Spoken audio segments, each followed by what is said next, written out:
Welcome back, everyone. I hope you're all happy and refreshed. I can feel the energy in the room. And I'm pleased to announce our first panel discussion of the day. Celebrated Austrian economist Joseph Schumpeter wrote about the perennial gales of destruction, which raged through various industries, sinking weak and outdated companies. And so it is with the gales of disruptive innovation today. Together with globalization, which has coalesced the diverse nations of the world to one neighborhood, disruptive innovation has become a tremendous force, which is hard to ignore. Only ambidextrous companies who can maintain profitability in their current operations while still innovating for emerging market segments and opportunities will manage to survive the constant challenges that are presented by disruptive innovators. So, how do we create a culture of sustainable innovation? In the upcoming panel discussion titled, Future-Proofing Organizations Leading Through Sustained Innovation, we will invite industry veterans, academics, and our own employees and customers to share their views on how companies can work towards sustaining innovation to stay ahead of the competition, generating tangible value for our customers and our shareholders. As the moderator of this lively discussion, we have Professor Rohit Verma. Rohit is a distinguished professor at one of the world's premier business schools at Cornell University, which is the world leader in training hospitality industry professionals. Professor Verma is the executive director of the Cornell Institute for Healthy Futures and the Singapore Tourism Board Distinguished Professor in Asian Hospitality Management. He was also recently named the Dean of External Relations for the entire Cornell School of Business. He is co-author of the Operations and Supply Chain Management for the 21st Century Handbook, a textbook, and co-editor of the Cornell School of Hotel Administration on Hospitality, Cutting-Edge Thinking and Practice. Please welcome Professor Rohit Verma as the moderator of the panel.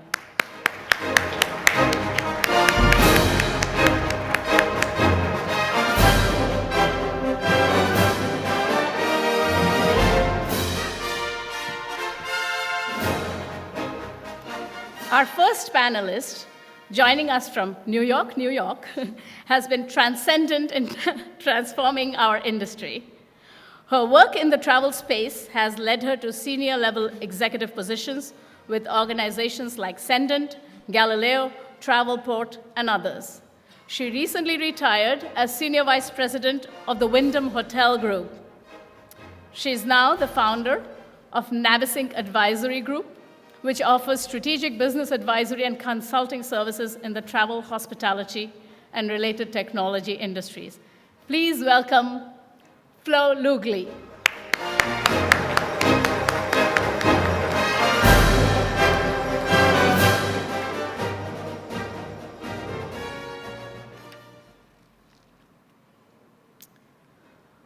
Our second panelist joins us from Atlanta, Georgia. While his accent may be Danish, his golf game is certainly worthy of his home state of the Masters Golf Tournament, which begins this week. His years of experience in the hospitality industry have allowed him to transform the profitability of companies around the world. As CEO with companies like Atraxis and HPSI, he has been a respected leader at IBS for the last 14 years. Please extend a warm welcome for our panelist, Peter Krebs.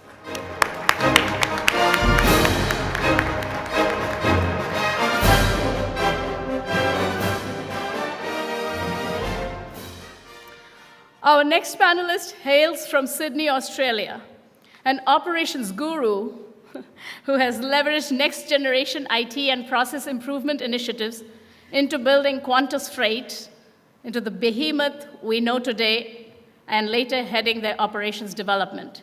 He was the Buddy Franklin, who I'm told is a famous Aussie football player for Sydney Swans, of Qantas Freight. So he's the Buddy Franklin of Qantas Freight. And today, he is the head of cargo operations with Virgin Australia. Ladies and gentlemen, Stephen Woodlands.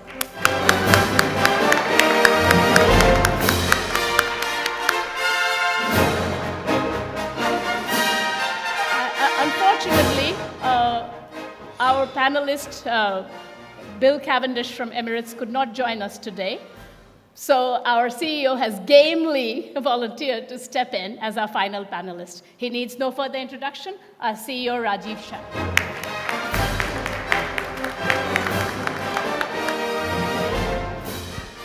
I am the disruptive force. On the panel. Professor Verma, if you please.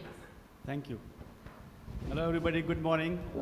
It's not common for an academic to be in an environment like this all the time. So thank you very much for the invitation, IBS team, VK, Bharati, Rajiv. This is a great opportunity for us to connect with industry and share some thoughts. And I'm really honored to be part of this panel. And we hope to discuss a few interesting ideas. Hopefully, you'll find them interesting.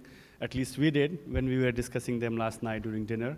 To talk about innovation in general and how to sustain it through your organizations.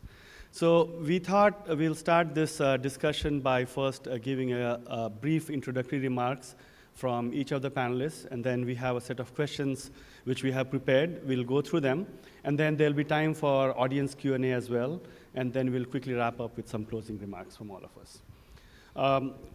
Since we have gone through the introduction of the panelists, in the interest of time, what I'm going to do is jump directly to talk about some of the research which we have seen on the topic of service innovation, and then we'll continue on with our discussion. A few years ago, I got a chance to read an interview by Steve Jobs.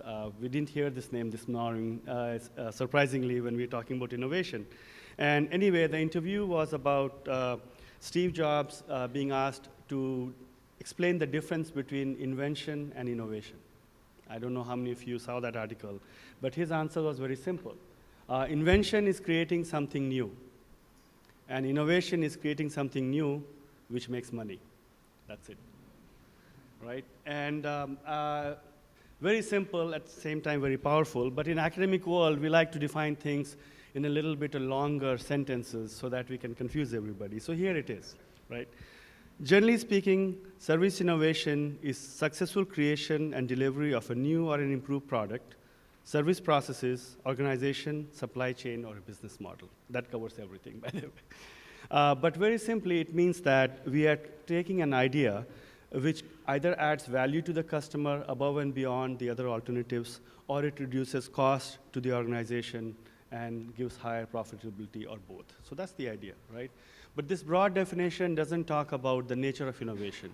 It could be creating completely new knowledge, or it could be the refinement of the existing knowledge. That's something for us to discuss and debate as we go forward. Some of the recent research results we have seen in the area of service innovation, I'm talking more about service. That's the area which I have been more focused on, but probably it can be expanded to all types of innovation. If you ask the managers about who is driving the innovation, in many large companies around the world, they would typically say that innovation is coming not from inside the organization, but from their partners. Many vendors, supply chain partners, and other associates of the firm. And that's certainly very true in hospitality and the travel sector. If you look around major innovations, they are not coming from major brands, unfortunately. They are coming from the partners. And it has actually cost quite a bit of opportunities for the major brands. And I think now slowly people are realizing that we need to collaborate more, whether we are supply chain partners or major brands, if we want to have the share of the profitability. If you ask the customers, oftentimes they do not talk about technology. They talk about the service they are getting, either in the complimentary terms or as complaints. If you go to TripAdvisor and look at the comments which you see there are not about technology themselves. But technology plays a huge role because that's the enabler. It either creates the positive feeling or it hinders the creativity. Either way, that's the cause, but customers don't necessarily talk about them. So if you think about a framework of a framework of innovation in the broader context, we have come up with the four key aspects of innovation which we can see in the service sector. First is clearly technology, and I'm not going to talk about that because everybody else is very familiar with that concept, a lot more than I do. The second is this world of data and analytics, which have been alluded to by all the speakers before. But I would like to talk about one specific aspect of data which we are not paying enough attention to yet, and that is unstructured data. TripAdvisor ratings are great, but the real meat is in the text comments, which you see at TripAdvisor. That's where you get the ideas for innovation. Watching YouTube videos, how do we analyze the content of the videos themselves, not just the likes and dislikes? Those are kind of things we need to work on, and you have many opportunities for innovation there. The third is people. Dr. Tharoor and Rajiv both talked about behavioral aspect of individuals. And behavioral economics is playing a much bigger role in the consumer's mind going forward. It's not just enough to say we want higher customer satisfaction, and so therefore we should delight the customer. Well, when in the service experience you delight the customer? Rajiv gave an example of early delight versus a late delight, cookie versus lassi.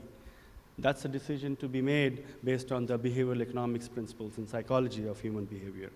And lastly, how the new organizational forms are evolving, creating many new forms of innovation. I recently went on a trip to Barcelona, and I was able to completely bypass the traditional hospitality industry. I took a cab, Uber, I stayed in an Airbnb place, and I went for a meal at Viz Eats. And so I completely bypassed the entire industry there. I have many friends in the industry there, but still, I think this was a valuable experience to know that many people are looking at that. And by the way, we talked about loyalty. What loyalty? Millennials don't talk about loyalty. Why do you want to go to the same restaurant again in New York City when you have too many choices? Think about that. If people are not loyal as a customer, all of the loyalty program aspects goes away. So these are some of the new things which we are observing. So as an introductory remark, I just wanted to share some of these research results we have seen. And the last one is that we are seeing more and more interpenetration of industries. Hospitality and health, hospitality and retail, retail and health, they're all combining with each other, which provides many opportunities. So with that, let me hand over the floor to Flo for some introductory remarks. Thank you, Rohit. Good morning, everyone. Thank you for allowing me to be here. I think, when we talk about innovation, in my view, I think a lot of folks actually have different interpretations of what innovation is and what it really entails and what's required for it to be sustainable.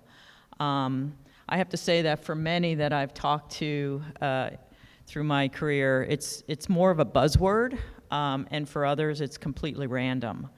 And so hopefully today we'll talk a little bit from an organizational perspective about what it means to really have an innovation culture and have sustainable innovation. And there are certain business processes, technology enablers, organizational, cultural, and incentives that I think are important to consider as you start to think about innovation within your own organizations. Thank you, Flo. How about you, Steve? Thank you, Roger. Sorry, can you hear me okay? Yeah. Just on that theme of innovation, it occurred to me today that it's something that people have been doing in their lives for a long period of time. Sometimes we, from my own experience, working for Qantas, an airline that's been around for a long period and been very successful, it became apparent that it was successful because of, from a couple of factors, the market that it was in and where it worked. Now working for an airline that at the very top was created by a gentleman, Richard Branson, who is probably one of the world's true entrepreneurs in terms of being creative and saying, well, anything's possible. It's made me actually rethink the way that we look at the same thing. While my background is in logistics, in particular air freight, both international and domestic, when you actually think about how you actually, in the Qantas environment, in an area that's well entrenched, how you actually replace core or legacy systems that seem all-consuming with new ways of working, Then you go to a business where there is nothing and you're actually starting it up from scratch. But in today's world, where you actually, the opportunity, first of all, I thought of it as a challenge, but the opportunity to actually write the book again on how you actually move freight around using today's technology, it was both a challenge, but it was also disruptive because it actually challenged every concept that I actually had. Thank you, Steve. Peter? Thank you very much. Can you all hear me? Looks like it. So it's a pleasure to be here today. And I mean, I think I'll take a little bit of a different, slant on this. I think as leaders today, disruption, is something we deal with every day. So I think one of the things that's very important is that, we separate ourselves from that. I think when we try and run our businesses every day, we're being impacted by what's going on in the industry. And at the same time, these same disruption creates opportunities for us. So I think at one level, we innovate every day as we are solving business problems for our customers.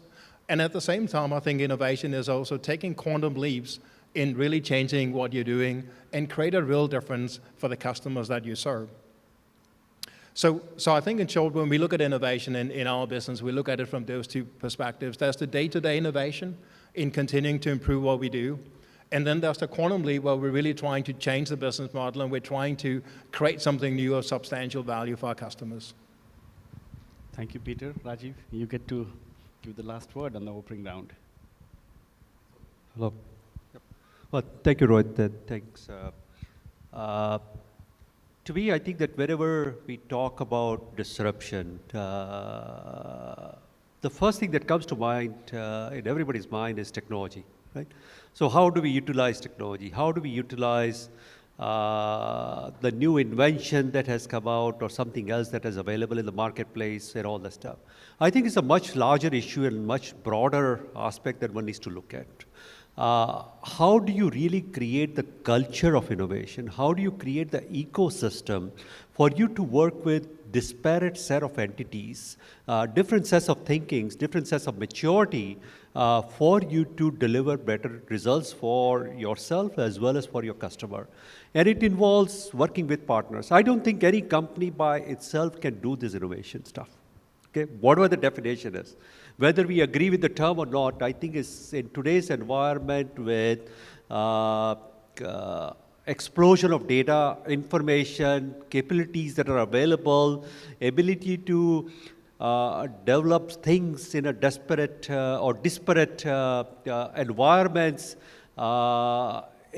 requires a very different set of culture, different sets of program management, different set of leadership, different sets of recruitment, hiring, development of individuals. And I think that aspect needs to be looked at very carefully before anybody starts on an innovation journey. There are a lot of ideas, a lot of things that are happening around the world, right? Whether it's from constructive disruption or destructive disruption, every day our life changes. Just that, going back to my example of 3% of data being used for actual communication, if that gets expanded to just 4%, what impact will it have? And I think we need to add, will we have the right set of people who can really understand the data and act on the data and information? And I think it needs to be looked at from the broader aspects, from the ecosystem, how we utilize the advantages that the technology offers us, and take this to the next level to deliver greater goods. Thank you, Rajiv. Thanks all. So maybe the first set of questions are primarily for Flo, you and Steve, since you have worked for large organizations, fostered innovation, and so on. How does one do that, right? So my question is, how do we integrate innovation into an organization's strategic thinking in an environment where markets are loosely defined, competitors emerge out of nowhere, and customer preferences change in a short span of time? Who's willing to take this one? Go ahead. Well, I think one of the challenges with big companies is that they tend to look at other big companies and as their competitors, and in many cases they miss the entrepreneurs and the startups, and all of a sudden, you wake up one day and you've been either disintermediated or made redundant or something like that. I think the chart that was put up earlier today about the phases that a company goes through, denial, then saying, oh, they're going after a different market, or we have a different service level.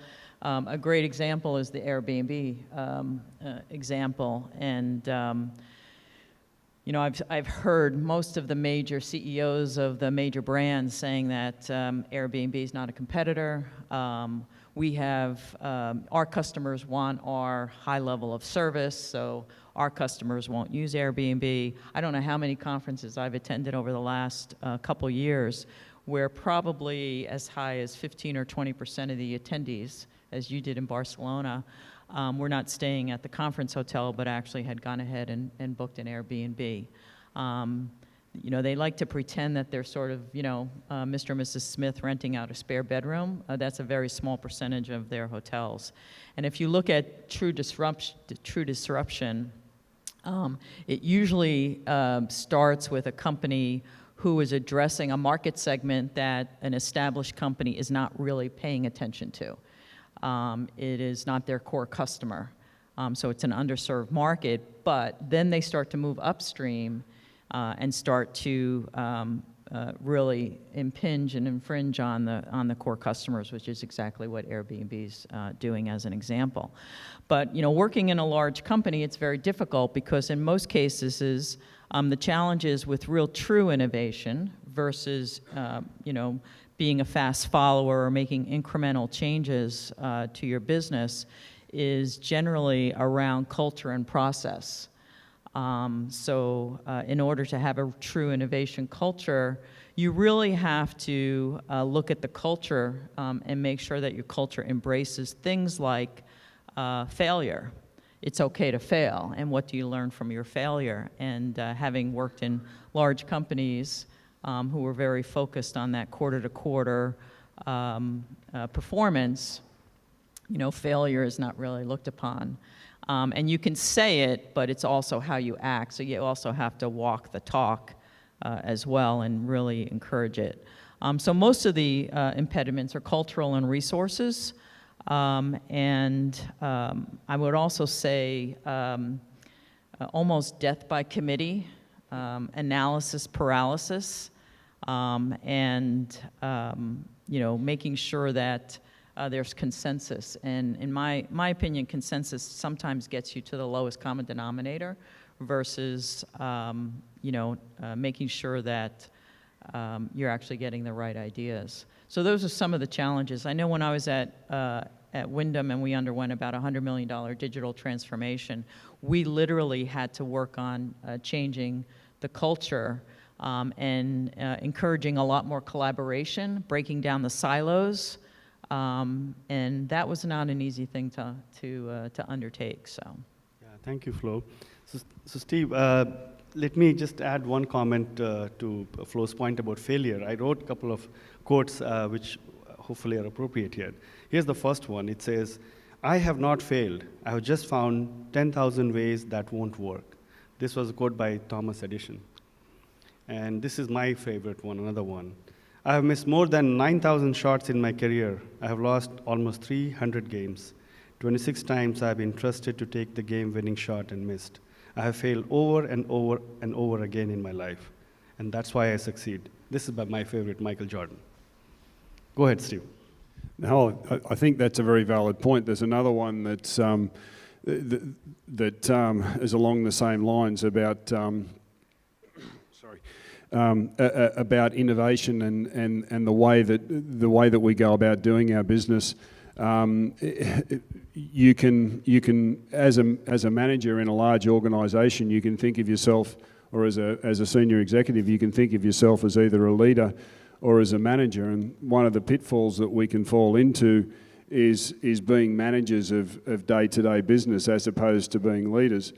To innovate and to foster an environment within an organisation that allows people to be creative means that you've got to allow people to make mistakes as long as they don't make the same mistake twice. one of the quote that I was initially thinking of is that the definition of insanity is doing the same thing over and over and expecting a different result. It just doesn't work. So you have to be innovative. If you've got challenges in your environment, true leaders find a way to actually innovate around that challenge, or to find people within their organisation that can come up with a new way of working. And it's not always digital, it's not always requires financial investment, but it does require thinking through the same issue from a different perspective.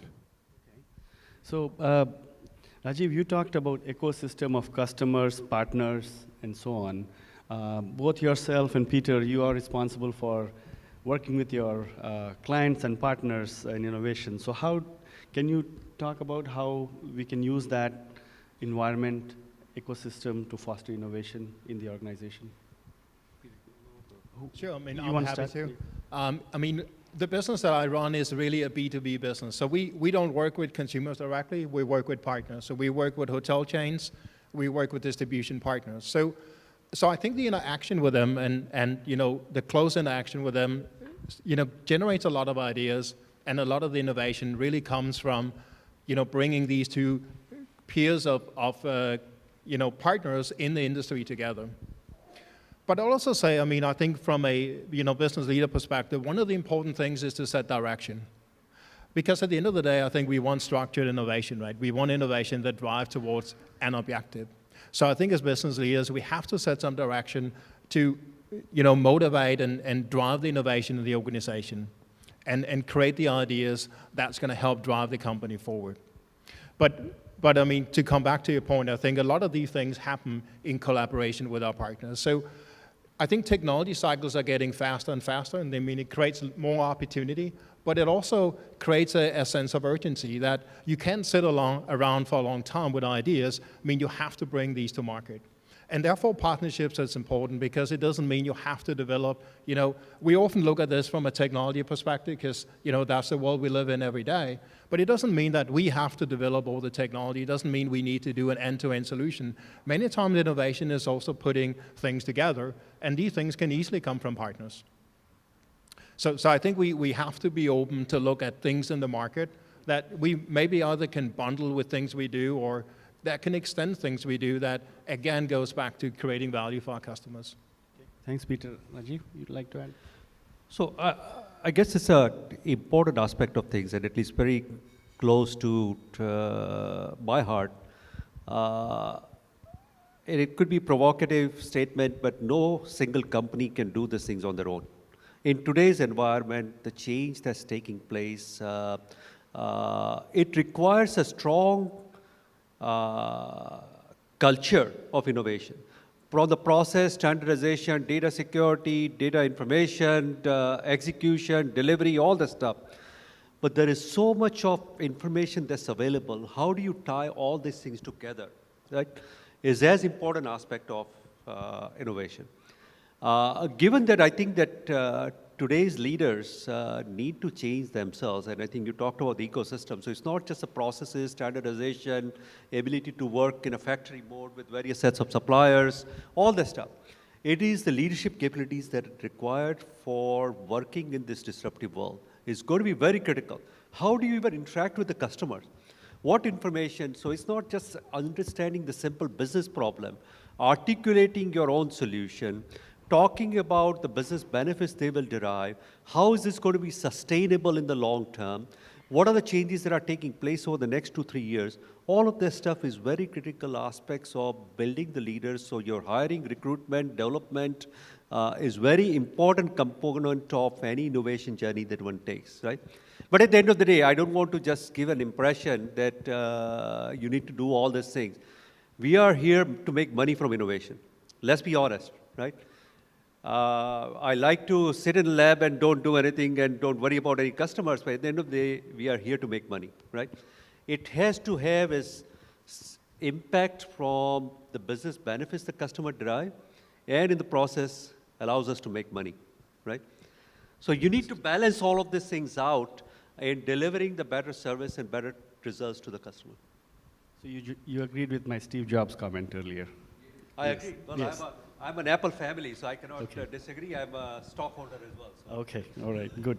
Well, I think this was the warm-up time. Now let's just get to the real details. So how do we build the capabilities, right? I think we all probably have examples of one innovation one person or one company came up with, but then they were not able to sustain over a period of time, and then that organization disappeared or got consumed by some other unnatural forces, right?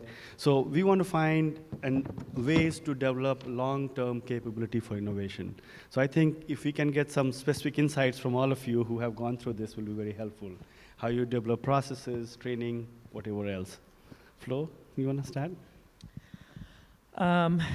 Yeah, I think, Rajiv, you make a good point. I think it really starts at the top. It starts with leadership, and I think it's important that leaders, and that companies, besides having a vision, that leaders actually establish a sense of purpose. What is it that we're trying to do? And then the vision sort of supports that, and your tactics will change as the environment changes and things like that.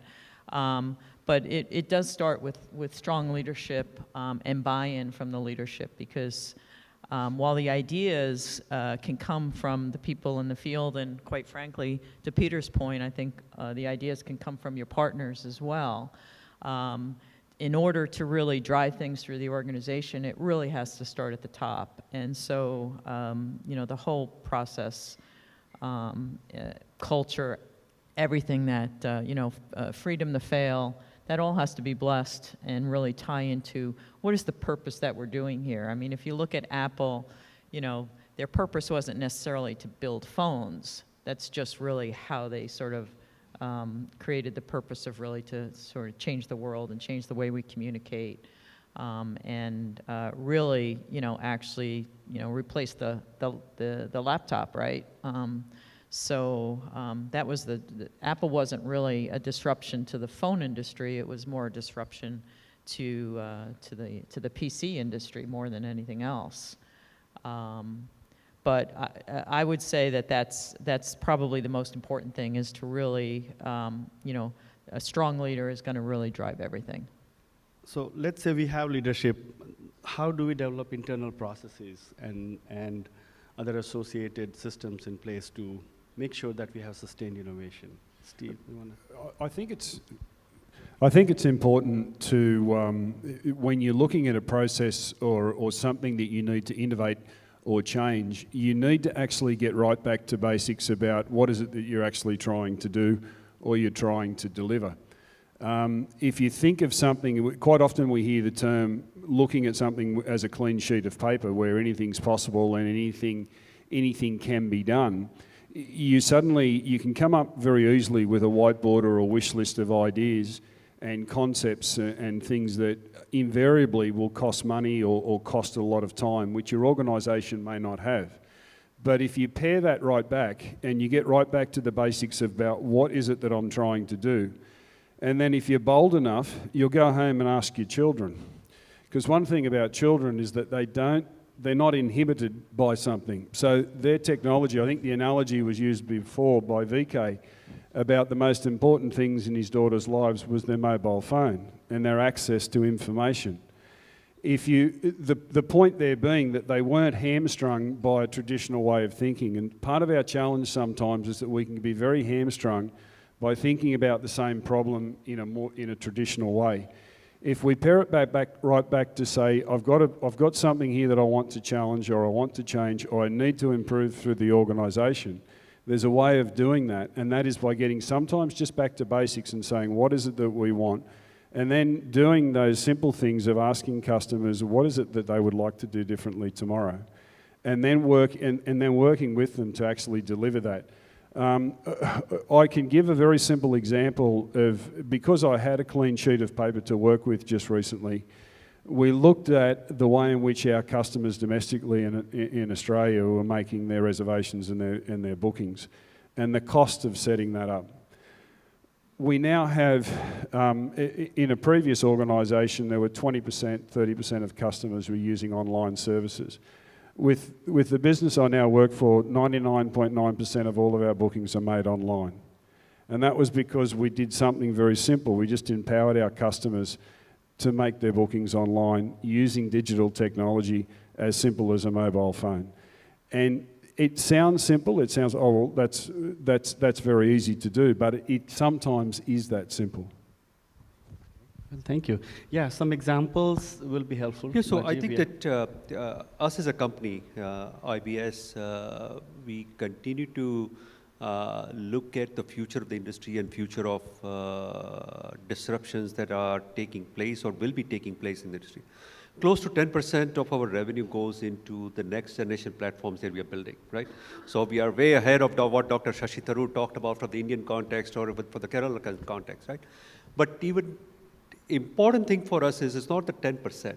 It is, do you have a discipline to really conceptualize what you're going to build? What are the problems that you are envisioning in the future? What are the things that you have heard from customers? How are you going to prioritize it? And is it treated as a business plan, right? It is important for us. Because most of the time, your ability to get lost in innovative world is pretty easy, right? You can go off to a tangent and do a wonderful thing, but if you don't really put a right set of discipline in place for you to monitor, measure the progress, as well as what we call the monetization, right? At the end of the day, money is green and it comes from the customers, right? Okay? And we must find a way to monetize those assets and when we're going to monetize. And I think we have a strong discipline within the organization while we spend significant amount of time from process perspective, culture perspective, business plan perspective. We need to tie all these things together for us to deliver greater goods, and that is important.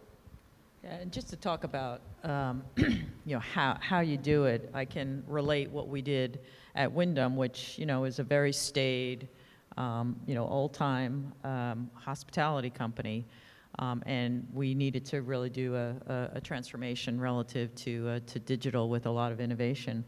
And we were a very siloed organization. The organization was IT driven.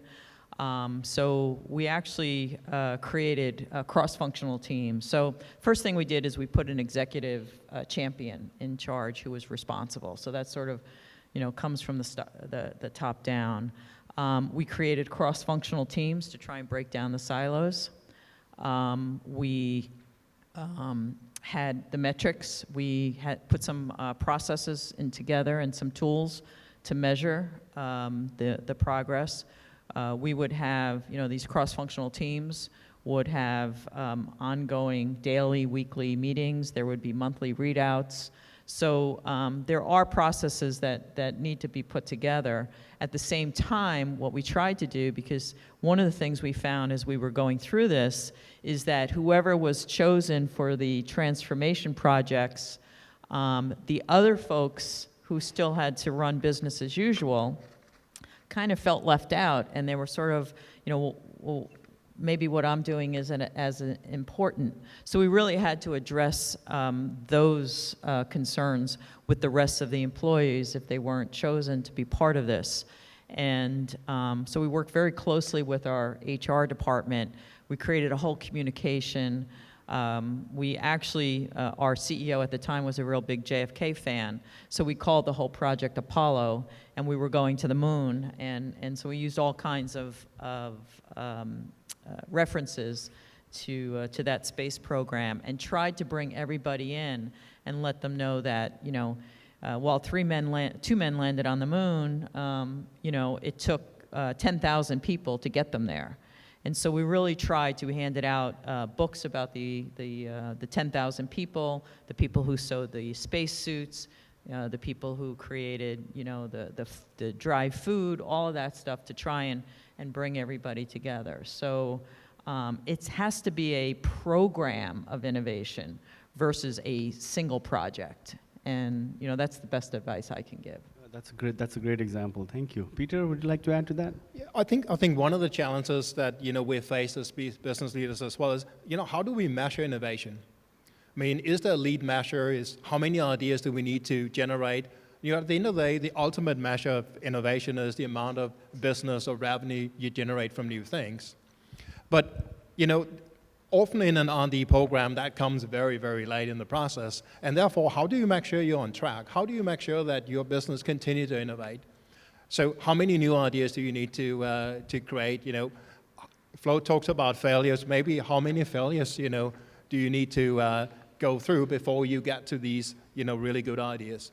Innovation is also, you know, mostly about listening. So observation, listening, and many times, you know, the best ideas are the ones that, you know, at first doesn't really appeal to you. I mean, often things that are close to what you do today will easily appeal to you and it's easy to comprehend. I mean, these more disruptive ideas are often the ones that are the best. And, you know, how do we as business leaders really, you know, understand the importance of these individual ideas and drive them through? And I think another thing in you know, institutionalizing innovation is also understanding when to stop. So, you know, it's easy to get carried away and get everybody, you know, excited, but at some point, you also need to accept that some ideas, you know, are not good ideas, and maybe you're not going to be able to monetize them. So I think that's a very important part of the innovation process as well, is understand when to stop.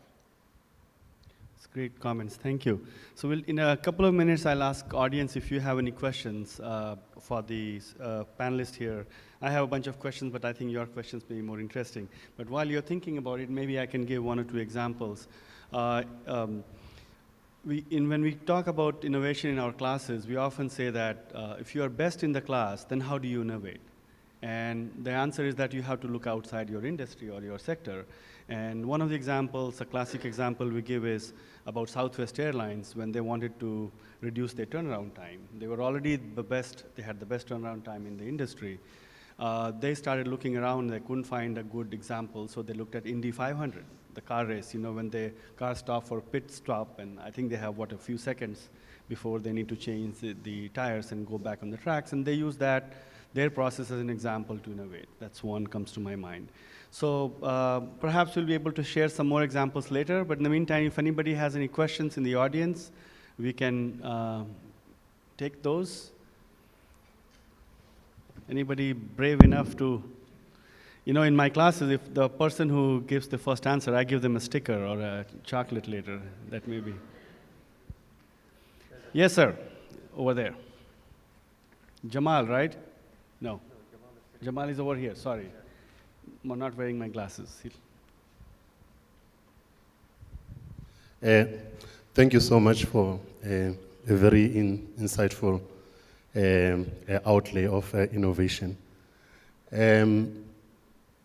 My question is simple.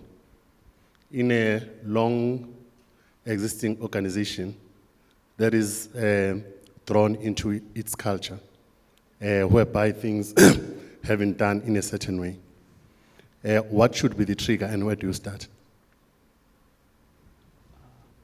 Yeah, it was hard to hear. Can you please repeat your question? Sorry. I'm saying in a long existing organization where it has actually been entrenched into its own ways of doing things, what should be the trigger of innovation and where do you start? So if I leadership in place. Okay, so I understand if innovation is not existent in an organization, how do you get it started? Is that correct? Yes. Anybody? I'll just take a quick crack at it because I'm a latecomer anyway on the panel. But I think that companies need to start innovating internally, right? While you look at things from external perspective, client perspective, I think that what are the tools, technologies, processes that are required for you to be efficient? Maybe this is a starting point, right? Start looking at your own operations and see whether you can do certain things differently for you to create, deliver, and execute things differently. And that could be your IT infrastructure, that could be your IT systems, HR processes, all the stuff. And it requires any kind of innovation or any kind of things require a strong foundation. And the strong foundation needs to be created internally before you start doing anything externally. Yeah, and I think you can. I think you can simply start with a project and try and build a framework around that project that incorporates things like ideation and collaboration, some metrics, and sort of measure how that goes. So it doesn't. You don't always have to start with this blue sky up here. You can literally start with a a small project and start learning what it takes to really make that successful. I'll just add one more thing as well. So if you look at IBS, right, so we have this core group of influencers, right, who play a very critical role. So while we think about a core group of influencers is some of you participating in various product initiatives, product roadmap, validation of product roadmaps and all that stuff. Creating again that ecosystem of you coming with ideas, validating that with some set of industry experts is a good start, right? To help you formalize your thought process. At the same time, it helps you validate your thinking as well. Okay. We have time for one more question if anybody wants to ask. Yes, sir.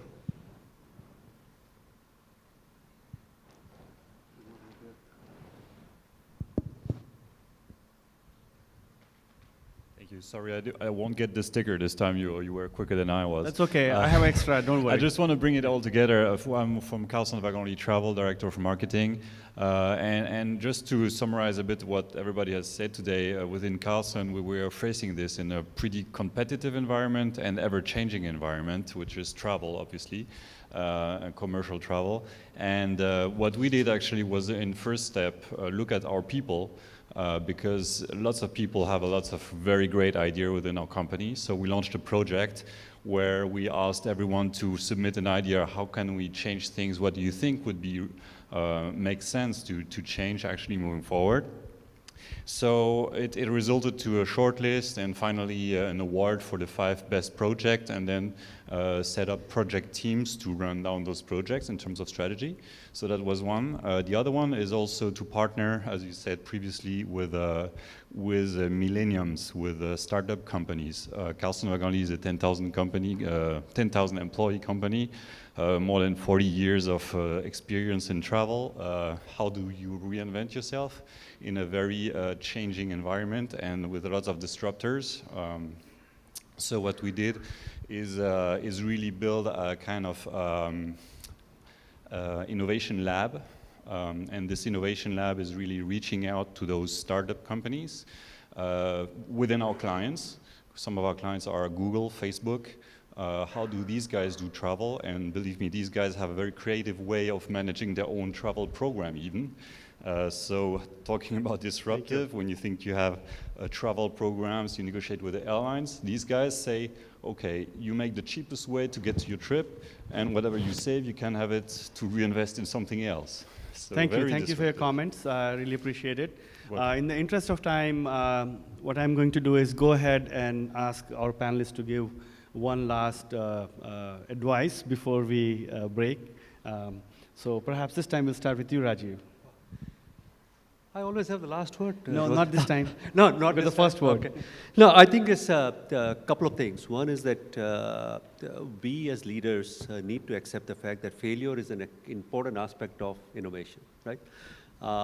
And you will fail, you will have ideas, but at the end of the day, you need to create the culture of failure for you to succeed as well.